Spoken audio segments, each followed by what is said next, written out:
نحمدہ و نصلی علی رسولہ الکریم اما بعد اعوذ باللہ من الشیطان الرجیم بسم اللہ الرحمن الرحیم۔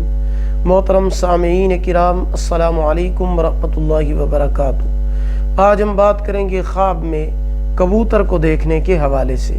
اس کی مختلف صورتیں ہیں اور ان کی مختلف تعبیریں ہیں۔ خواب میں کبوتر دیکھنا شادی ہونے، بہتر حال ہونے، افسردگی، رنج، غم اور تکلیف کے ختم ہونے کی علامت ہے۔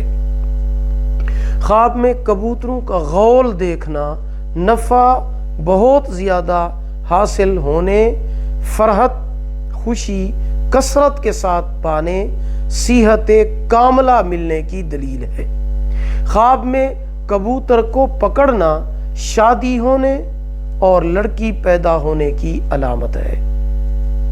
ویڈیو کو لائک کریں، صدقہ جاریہ سمجھ کر شیئر کریں، چینل پر نیو ہیں سبسکرائب کریں، ساتھ لگے ہوئے گھنٹی کے نشان پر کلک کر کے آل کر دیں۔ اللہ پاک آپ کے حامی و ناصر ہوں۔ آخر دعوانا ان الحمد للہ رب العالمین۔